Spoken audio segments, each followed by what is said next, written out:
Okay, everyone. Well, we're going to go ahead and get started. I'm so glad that you jumped in.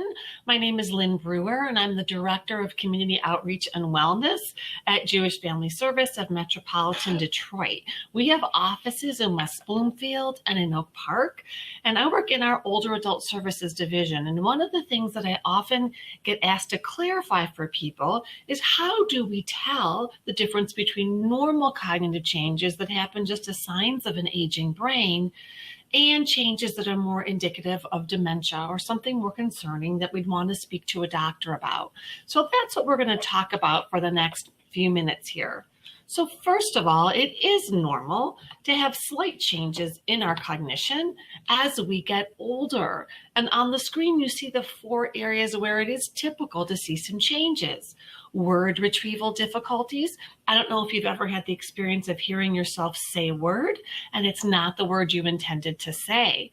That is not only normal, it's predictable. We will generally make an error, choose a word that either starts with the same first letter or is in the same category. So if someone's going to the store and asks me if I want anything and I say, oh, sure, please get me some bananas. Well, I don't even like bananas, but I like blueberries. They both are fruits, same category. They both start with a B. So when you notice that happening, just ignore it, laugh it off. There's nothing we can do about it. But if we get anxious or concerned, it makes it a little bit more likely that that will continue to happen. So that's what we mean by a word retrieval difficulty. We'll talk more about what that might look like for someone with dementia, which is a little bit more different. But this is normal. It's also normal for us to have our thought processes get slower the older we get. We know that many of our processes slow down, and how well we think and how quickly we think is no exception. Have you ever had that feeling when something's stuck on the tip of your tongue? Well, when we were younger, if something was stuck on my tongue, I could say, give me a minute, and out it would come. But now it takes a little bit longer. Many of the people I speak to say it takes 15 minutes. Some will say it'll take a couple hours, or there's my personal favorite, the middle of the night. All of a sudden you wake up and that answer you were searching for is right there. This is also very common. Our brains are performing all the correct processes. It just takes a little bit longer than it used to. Another normal cognitive change that we all experience is that it's more challenging to focus our attention and really concentrate than it used to be when we were younger. Now, when we have to focus our attention, we have to tune out external distractions. So for many of us that are home more, that might mean the sound of the leaf blower outside the house. But there's also internal distractions, our own thoughts, like, did I shut the oven off? Or did I put this on my grocery list? So many people recognize this if they're reading a book or reading a magazine and they're fine at the start of the page. But as they continue reading, when they reach the bottom of the page, they realize they need to go back up to the top and start over because they don't remember what they read. Oftentimes people think that's a change in memory, but that's really not our memory. It's only our ability to pay attention. But our ability to pay attention and our memory are really married together because we can't remember to recall later, which is a memory function to recall, what we didn't have a clear imprint of in the moment. And the more we're distracted, the less clear our imprint is. And finally, the last area where it's common to have some issues as we get older are slight changes to memory. For example, our cognitive abilities usually peak around age 25 or 26. And so when I was that age, my memory was right here. My appointment book was right here. But now my appointment book is in the calendar app on my phone or in my computer, or some people use a paper calendar. But we can't quite keep it all straight here the way we used to. That's another example of a normal change. Or coming out of the grocery store or the mall and having to take a minute to say, now, where did I park? We can find our space just fine, but we might have to think about it for a minute. Whereas when we were much younger, we'd come out of the mall and make a beeline straight for our car without even thinking about it. So these are some examples of normal changes that we can all expect to experience if we are lucky enough to live a long life. But there's an important distinction here. All of those challenges are slight enough to be considered a nuisance, meaning they don't interfere with our ability to function in whatever way we have to function, whether that's cognitive functioning at work if we're still working, in a volunteer capacity if we're volunteering, or socially in our social life. So when there are changes that are interfering with our ability to function, that's no longer considered a normal change, just as a sign of an aging brain. These things are more like needing reading glasses, not a surprise, sign of an aging brain, or if our hearing is less acute. So that's a little bit about what to expect on the normal side. I want to talk a little bit for a moment about different types of dementia, what that looks like, and how that's a little bit of a different profile. So for example, there are different types of dementia. Dementia is an umbrella category, like a label for neurological disorders that impact our cognition, much the same as cancer is an umbrella category, and there's several different types of cancers under that umbrella. There's lymphoma, leukemia, breast cancer, colon cancer. So under the label of dementia, there's Alzheimer's dementia and many others. Alzheimer's is the most common type, so it's the one we tend to hear the most about, and it's caused by damage to nerve cells in the brain. There's some neural connections that just don't work the way they used to. The main hallmark of Alzheimer's disease is that people first notice it as a memory issue, but this memory issue is forgetfulness so severe that it absolutely impacts both work and social functioning. But as someone with Alzheimer's disease progresses, it doesn't stay confined to only memory, but in fact, it's common to have times of increased confusion. People might be getting lost in familiar places. We can all get lost in unfamiliar places, but getting lost in familiar places would be concerning. Misplacing things, we're going to talk a little bit about that because we might all misplace things on occasion. Difficulty organizing and expressing thoughts, which really makes communication and language difficult, as well as changes in personality. One of the characteristics of Alzheimer's disease is forgetting recently learned information and not being able to remember it later. So what does that really mean?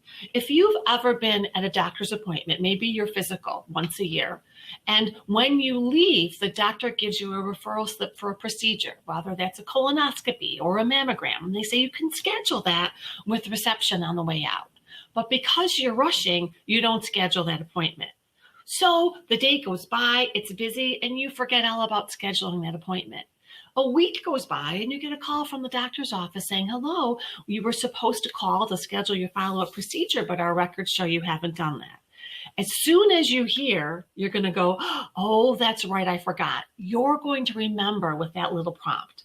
Someone who has Alzheimer's or dementia could be in that same situation, rushing from the appointment, don't schedule that follow-up test, forget about it in the process of a busy day. The difference is when they get that call from the doctor's office the next week, it's not going to trigger that memory. They'll be much more likely to think, no, my doctor didn't recommend any test, and hang up the phone. So that's what we mean about not being able to remember later. It's also very common for people with Alzheimer's dementia to have difficulty performing familiar tasks, especially things we don't think about that we've known how to do our whole lives, things that we do on automatic pilot. I have some common examples on the screen. Let's talk about preparing a meal. If I'm in the middle of making a big pot of soup on a winter day, that's something I do often. And if I'm talking on the phone at the same time, is it conceivable I could forget to add an ingredient like salt? Absolutely. Is that a sign of dementia? No, that's a sign of distraction, right? I'm on the phone, my attention is split. But that's very different from someone who's in the process of making soup, as they have for years, and suddenly steps back in confusion, looking at the mess of ingredients on the stove and is thinking, what am I doing here? Why am I even here? And walks away. So it's truly losing track of what you're doing in the middle of a routine task. Since cooking is something more likely for a woman to be associated with, I want to give you an example that's typical for gentlemen as well. Sometimes men who've been avid golfers all their lives, who then deal with a dementia, have been known to pick up a golf club, but instead of holding it down to practice a swing, put it over their shoulder and swing like a baseball bat. So that's another example of really getting confused or having difficulty performing what used to be a rote task. It's also not uncommon to have problems with language. Now, I'm not talking here about a simple word-finding difficulty like my earlier examples, because that would be normal and not worrisome, just an aging brain. But this is someone who really can't express all that they're feeling, all that they're thinking, especially when they're agitated or something's disturbing to them. It also is talking about someone having trouble with receptive language, not being able to understand all the conversation coming their way. So those are more indicative of an Alzheimer's disease. There are other types of dementias, though, under that umbrella category. One is vascular dementia, and a vascular dementia is the second most common type of dementia. And it's caused by when clots have interrupted blood flow to the brain, so from a number of vascular events.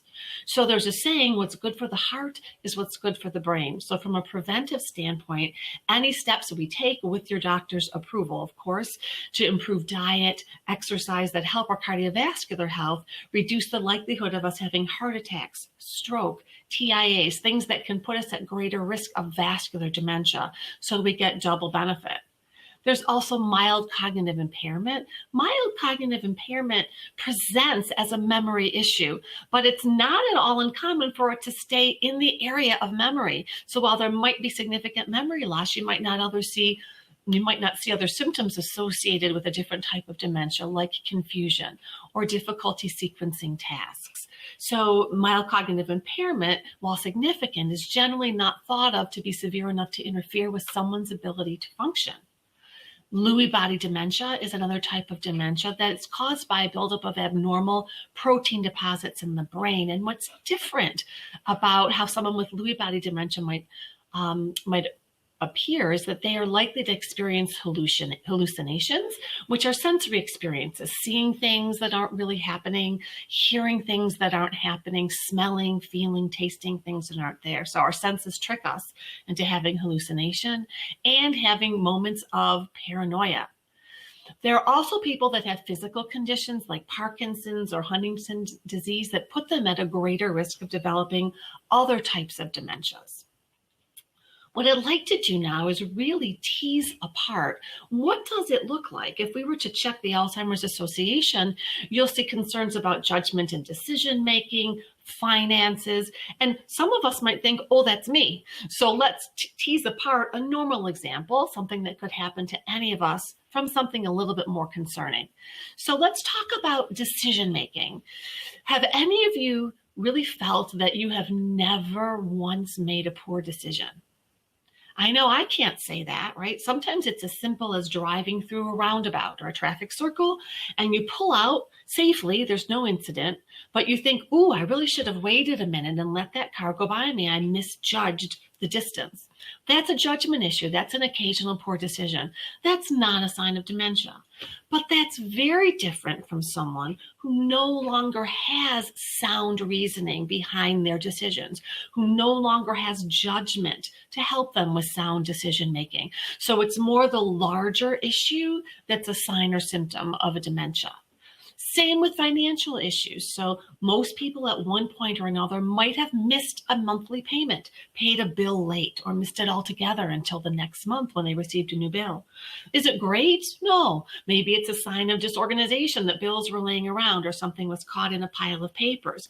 But that's not a symptom of dementia. This is really talking about someone who might no longer understand why it's important to record the checks that we write, either in a paper check registry or online if we're bookkeeping online, or someone who doesn't understand the concept of a budget. We might not like to follow a budget, but that's very different from not understanding the concept of dollars in and dollars out, how you divide them in a month, how you track your spending. So again, it's the larger issue that's concerning.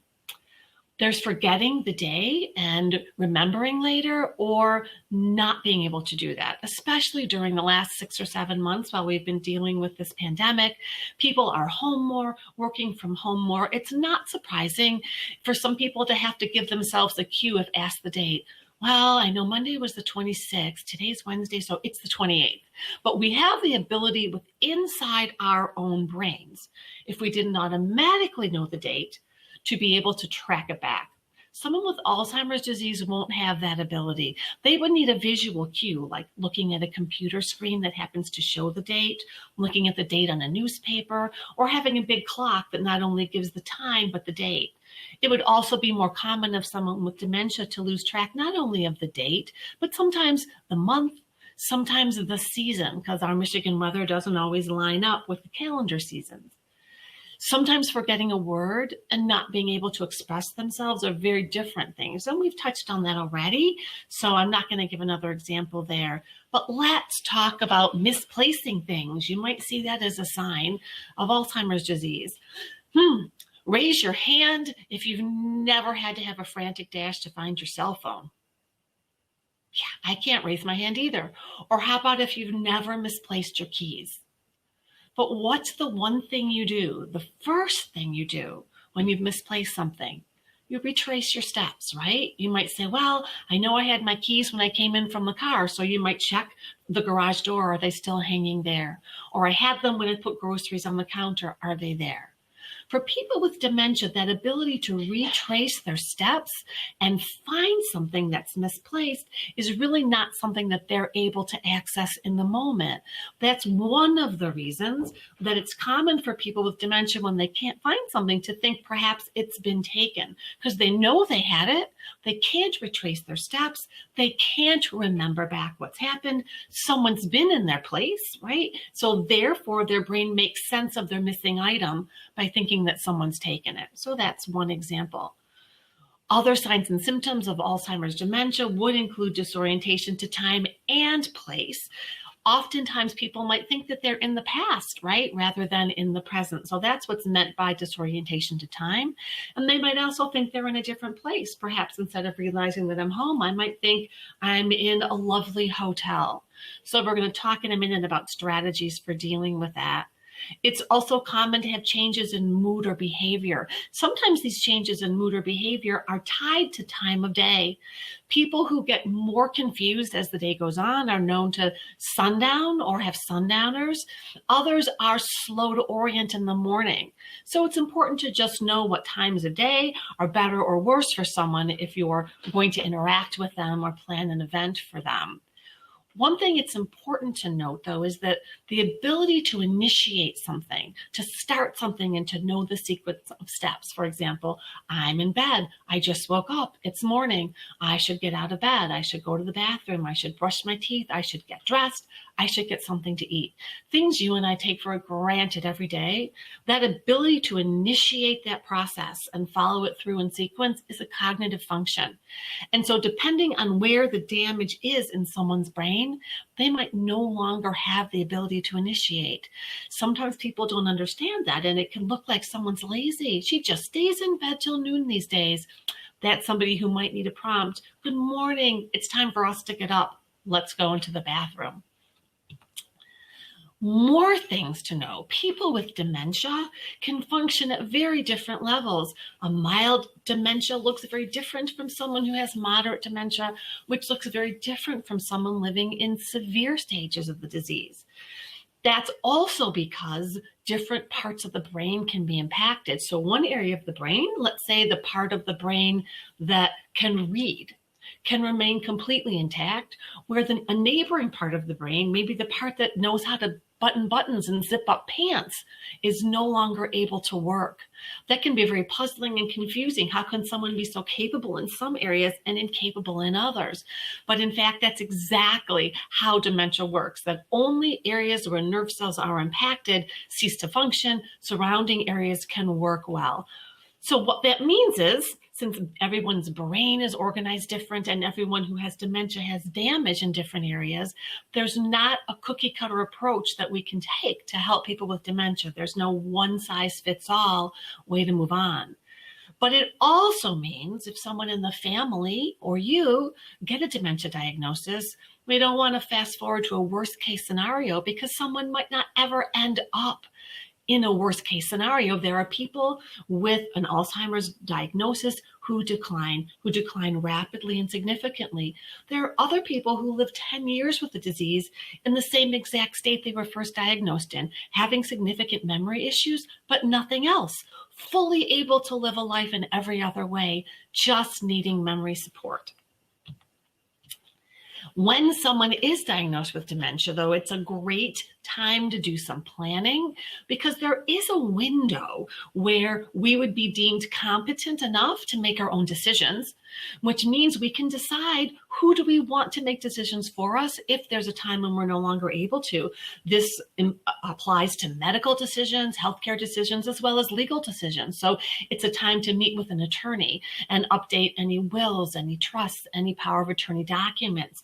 It's a time to have a voice in our end of life care and funeral arrangements. These are not happy things to talk about, but it is important for us to have control while we have that legal ability to do so. It's also a great time to gather names and telephone numbers. Sometimes in a family, there's one person who holds all that information, who knows how to contact the attorney, the financial planners, who knows where all the bank accounts are and investment accounts and insurance policies. Well, if that's the person whose brain gets impacted by dementia, it's really challenging if other family members have to scramble to find that information. So centralizing that in one place, letting trusted family members know where to find it in a crisis is a great thing to do in advance, as well as telephone numbers for financial planners, accountants, attorneys, physicians. It's also a good idea to know where all the documents are and have them all be in one place. As far as family interactions go, when someone has dementia, it's really all about quality of life, having a pleasant interaction. And one of the things that can make a profound difference for people is simply knowing that it's okay to join someone's reality instead of reorienting someone to the present. So what on earth do I mean about that? Well, have you ever been with someone who's stuck in the past? They might think it's 40 years ago and they can't talk to you right now because they have to go get their kids, right? But if I try and reorient someone and say, oh no, Mrs. Smith, that was a long time ago. It's the year 2020. Your kids are grown with kids of their own. It might feel like I'm doing the right thing because I'm orienting them to what I know to be true. The problem is they don't know that to be true. They're suffering under what's called a delusion. A delusion is just a firmly held belief. So the difference is a delusion is a firmly held belief that's not true. So we all know that right now the year is 2020.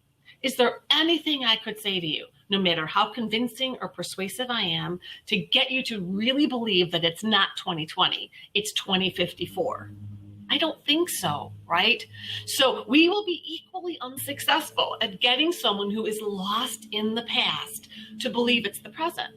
So what will happen is they'll get agitated. They'll get anxious. Why is this person telling me it's 45 years from now? As we would, rightly so, get anxious as well.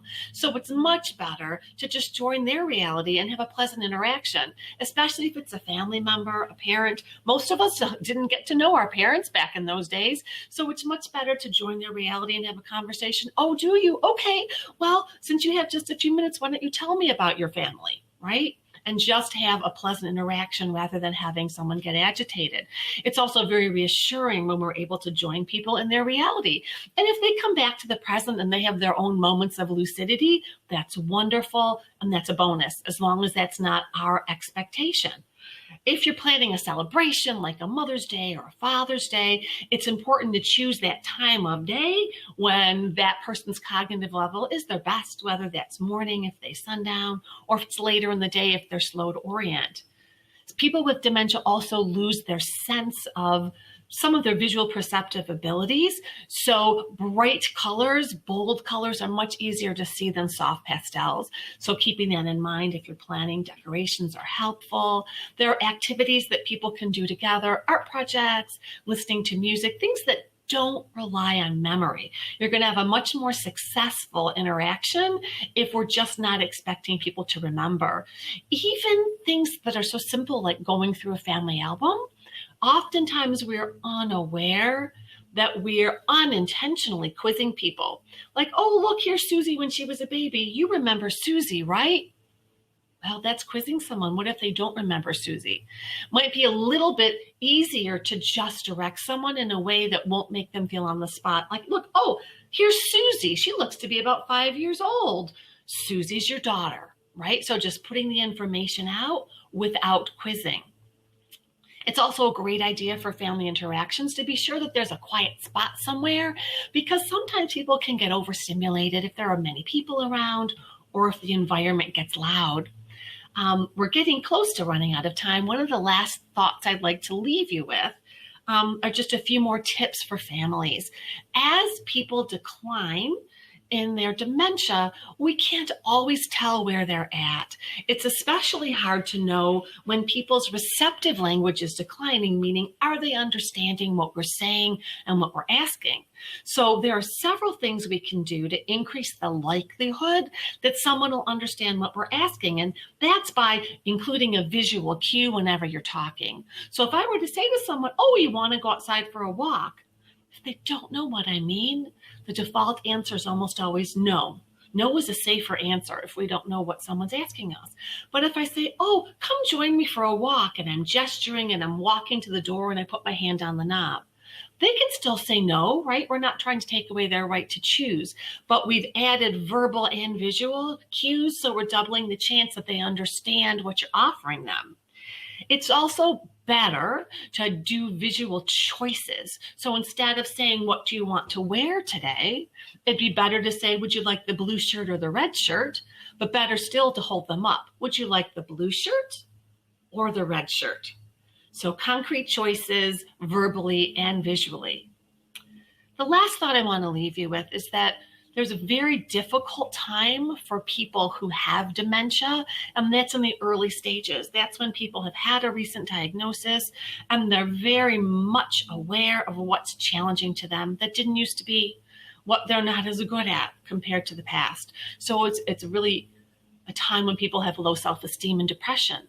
So if you can look for any opportunities to boost people's self-esteem by finding anything that you can genuinely thank them for, that would be helpful. Sometimes it's as simple as, oh, thank you for holding the door for me. My arms are so full, I was going to drop everything I had. So that will help boost self-esteem. I would feel remiss if I didn't mention really briefly the fact that being a caregiver for someone with dementia is very challenging. There's no more important job, but it's full of frustrations. And it's even harder in times of social isolation like we're living through now. We are having a workshop at Jewish Family Service in November because November is National Family Caregiver Month. Our presentation is on Monday, November 23rd at 2 p.m. on Zoom. And anyone who would like to join is welcome to. You can just call us for more information. You can call our resource center at 248-592-2313 and you'll get that Zoom information. Thanks everyone for joining this breakout session, and I hope you have a wonderful day. Thank you.